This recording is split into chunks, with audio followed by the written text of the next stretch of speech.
좋아요, 구독!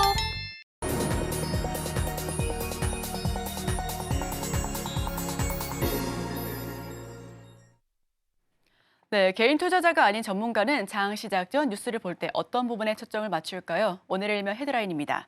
중국 요소 수출 돌연 중단, 또 요소수 대란 터지나 오늘의 일면 풀어주실 분이죠. 헤르메스 스타 김신 팀장 함께합니다. 어서 오세요. 네, 안녕하세요. 네, 요새 시장을 보면 테마 장세가 지속적으로 이어지고 있는 것 같습니다. 어제만 하더라도 테마가 들쭉날쭉하면서 상승 흐름을 좀 많이 보여줬었던 것 같은데 그 와중에 요소수 테마 또 일제히 상승세를 보여줬습니다. 자, 헤드라인 풀어주시죠. 네, 관련했을 때 중국이 또 원자재 수출을 제한하려는 움직임을 보여주고 있습니다. 특히 중국이 제일 잘 하는 게 원자재 수출을 금지를 한다면서 카드를 내미는 거거든요. 맨날 하잖아요. 네, 실제로 뭐 히토류도 그렇고 흑연도 그렇고 이번에는 요소까지 이야기가 나와주고 있습니다. 실제로 주말 사이에 이런 뉴스가 나왔고 어제 장에서는 관련 종목군들이 갭을 굉장히 크게 뛰어서 시작을 했다가 좀 차익이 강하게 나오긴 했지만 시간 외에서 다시 한번 움직이는 모습을 보아서 이 뉴스는 다시 한번 또 다뤄볼 필요가 있다 싶어서 가지고 왔고요. 관련 내용들을 한번 살펴보면은 중국이 한국으로 수출되는 산업용 요소 통관을 보류를 했다. 그 부분에 있어서 중국 세관의 지시로 선적 작업이 중단이 되었는데 사실상 수출 제한 조치라고 보시면 좋을 것 같습니다. 사실 요소 대란에 대한 이야기는 지난 9월부터 있었고요. 9월부터 중국 당국이 일부 비료 업체들에게 수출 중단을 지시했습니다. 실제로 요소 가격이 상승하는 흐름들이 나와주고 있고 특히 그러니까 중국 자국 내에서 소요가 있다 보니까 안정적으로 이 부분을 유지를 하기 위해서 수출을 어느 정도 제한을 한 움직임이 나왔는데 좀 발단은 지난달부터 본격적으로 이 움직임이 격화가 되었다라고 보시면 좋을 것 같습니다. 그 부분에 있어서 실제로 요소를 수출하는 심사 기간이 30영업일에서 60영업일로 2배 정도 가까이 뛰었다 보니까 관련했을 때 요소 수출 같은 경우는 조금 더 어려워졌다라고 보시면 좋을 것 같은데 왜 이렇게 요소에 대해서 우리가 좀 크게 흥분을 하느냐. 요소라는 게 굉장히 중요합니다. 특히 우리나라 산업에서 굉장히 많이 필요한 필수재라고 보시면 좋을 것 같은데 크게 우리나라에서 요소를 사용하는 것은 두 가지라고 보시면 좋을 것 같습니다. 첫 번째는 비료용이고 두 번째는 산업용. 비료용 같은 경우에는 중국에 대한 매출 비중이 크진 않아요.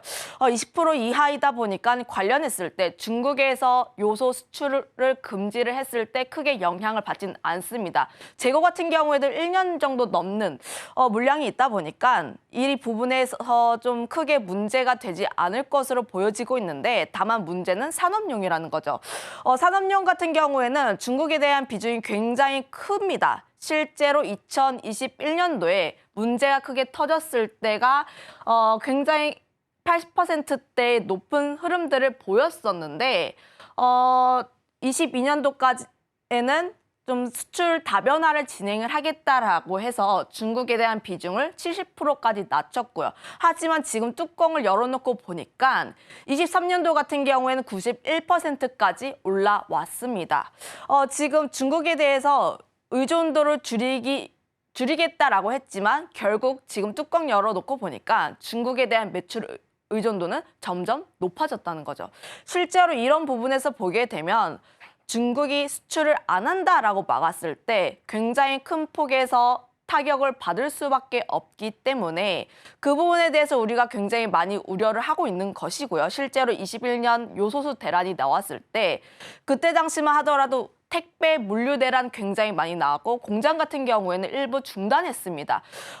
그 부분에 있어서 피해를 굉장히 많이 받았기 때문에 좀 우려가 굉장히 많이 나온다라고 보시면 좋을 것 같고 특히 요소수 그럼 안 채우면 되는 거 아니냐 이 부분이 해결이 안 되는 게 경차라든지 덤프트럭 이런 쪽에서는 요소수를 상시적으로 채워야 합니다. 10리터 정도 채우더라도 700km를 운행을 하면 다시 채워야 하는데 1차적으로 요소수가 부족하면 속도가 감소한 다음에 그다음에 아예 차가 움직이지 않다 보니까 이 부분에 있어서 요소수 같은 경우에는 굉장히 많이 필요하다라고 보시면 좋을 것 같아요. 물론 이 뉴스가 나왔을 때 우리 정부 측의 이야기로는 과거와는 다르게 재고량이 3개월분으로 굉장히 넉넉하다. 요소 같은 경우는 3개월치의 물량만 보유하지 않으면 상품성이 떨어지다 보니까 3개월치만 있더라도 좀 충분하다라고 보여지고 있고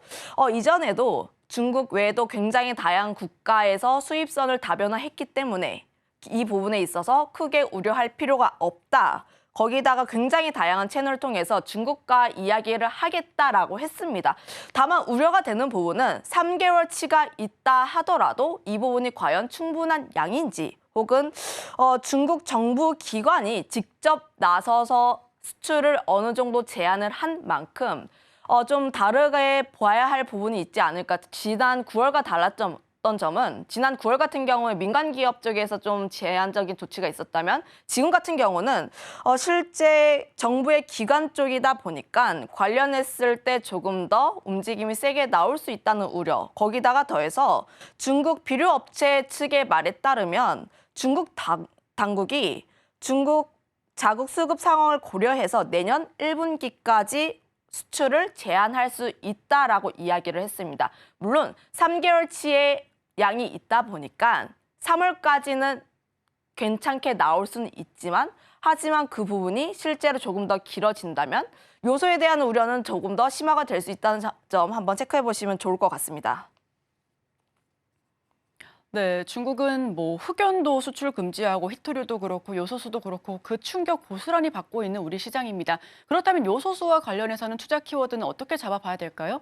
결국은 가격이 중요하다라고 보면 되는데 실제로 가격이 뛰고 혹은 수요가 좀 강하게 나와줘서 내가 필요할 때 없는 경우가 된다면 관련했을 때 테마적으로 좀 더 움직이지 않을까라고 보여지고 있고요. 실제로 아무리 좀 희소성이 있더라도 사람들이 많이 안 찾으면 소용이 없습니다. 하지만 지금 같은 경우에는 좀 다른 부분이 요소수 같은 경우에는 굉장히 산업적으로 많이 필요한 소재이기도 하고요. 특히 지금 같은 경우는 공급이 제한이 되어 있습니다. 수요와 공급에 따라서 조금씩 뜯어서 볼 텐데 우선적으로 공급에 대해서 이야기를 해보면 공급 같은 경우에는 지금 중국에서 어느 정도 제한 조치를 진행을 하고 있죠. 그러면 우리가 요소를 만들 수 있느냐? 그건 또 아닙니다. 요소수를 만들기 위해선 요소와 물이 필요한데 요소 같은 경우에는 우리나라에 요소 공장이 없고요. 요소의 주 원료라고 할 수 있는 암모니아도 우리는 대부분 생산을 합니다. 즉 자체적으로 요소를 생산할 수 없기 때문에 관련했을 때 우리나라는 무조건 요소를 수입을 해와야 한다. 그리고 그 요소 같은 경우에는 우리나라가 산업용 같은 경우에는 90% 넘게 중국의 수입을 의존해 왔기 때문에 중국 쪽에 좀 중요한 공급이 중국에서의 공급이 굉장히 중요하다라고 보여지고 있지만 지금 중국이 요소를 수출을 통제하는 가장 큰 요인으로는 원재료 수급 불안이라고 보시면 좋을 것 같아요. 실제로 지난 7월 요소 중국에서의 선물 가격을 보면 굉장히 큰 폭으로 널뛰었습니다. 약 50% 정도 7월 달에는 올랐다가 물론 조정을 받긴 했지만 그만큼 많이 올랐다는 것은 요소에 대한 가격이 크게 널뛰고 있고 시장이 좀 불안하다라는 측면으로 보시면 좋을 것 같은데 관련했을 때 천연가스 쪽에서의 생산 불안도 나와주고 있고 좀 공장 가동 중단에 대한 이야기도 나와주고 있어서 이 부분에서 좀 보게 된다면 공급 같은 경우에는 제한적인 움직임으로 보시면 좋을 것 같습니다. 거기다가 더해서 석탄에 대한 수요도 좀 계속 증가하고 있다 보니까 이 부분에 대해서 영향을 어느 정도 가고 있다라고 보시면 좋을 것 같은데 특히 BDI 지수가 오르고 있다는 것 자체가 석탄 같은 경우도 좀 계속 사용량이 많아지고 있다라고 보시면 좋을 것 같고요. 21년도에 요소 대란이 나왔던 가장 큰 요인 중 하나가 석탄에서의 수요가 굉장히 많이 나왔고 공급량이 제한이 되었다는 점을 보면 석탄의 수요 증가 또한 이 부분에 대해서 영향을 받는 것이 아닌가라고 보여지고 있습니다. 그러면 이제 수요를 볼 텐데 수요 같은 경우도 사실 우리나라는 지금 문제가 되진 않아요. 실제로 문제가 되진 않는데 가장 다만 우려가 되는 부분은 단기적으로 국내 수급 불안이 좀 커질 수 있다라고 보시면 좋을 것 같습니다. 이런 거 있잖아요. 좀 희소성이 조금 많아진다라고 하면 지금이 가장 쌀 때다. 지금 당장 달려가야 내가 지금 당장 소용이 없더라도 좀 더 가격적으로 이득을 볼 수가 있다라는 심리가 조금 더 붙어진다면 관련했을 때 공급량 대비했을 때 가격은 더 폭등을 할 수가 있고요. 실제로 일부 온라인 업체들 같은 경우를 보면 요소수 가격이 지금 오르고 있습니다. 10리터당 10,000원대에 있었는데 제가 어제 쿠팡에서 검색을 해보니까 30,000원대까지 올랐더라고요. 비싸네요. 실제로 단기간에 가격이 2~3배 정도 올랐는데 지금 소비자들의 심리가 지금 사야지 조금 더 싸게 살 수 있는 것이 아닌가라는 심리가 더 나오게 되면 아무래도 조금 더 가격적인 움직임이 나올 가능성이 큽니다.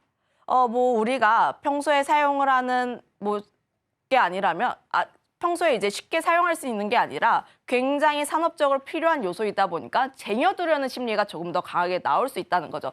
그런 측면에서 봤을 때 좀 더 강하게 나올 수 있다라고 보시면 좋을 것 같고 관련 섹터 쪽으로 조금 더 넘어가 보게 된다면 요소수 테마를 보게 됐을 때 산업용과 그리고 비료용으로 보시면 좋을 것 같은데 지금 문제가 되고 있는 용은 산업용입니다. 최근 테마주 장세를 봤을 때 비료 같은 경우에서의 움직임도 나와주고 있긴 하지만 요소수 관련했을 때의 움직임이 조금 더 크게 나온다라고 보시면 좋을 것 같고 그 부분에서 봤을 때 테마적으로 조금 움직일 수 있다라고 보시면 좋을 것 같습니다. 관련했을 때 다만 우리가 조금 주의를 해볼 필요가 있다는 점은 단기 트레이딩으로만 접근을 해볼 필요가 있다는 점. 실질적으로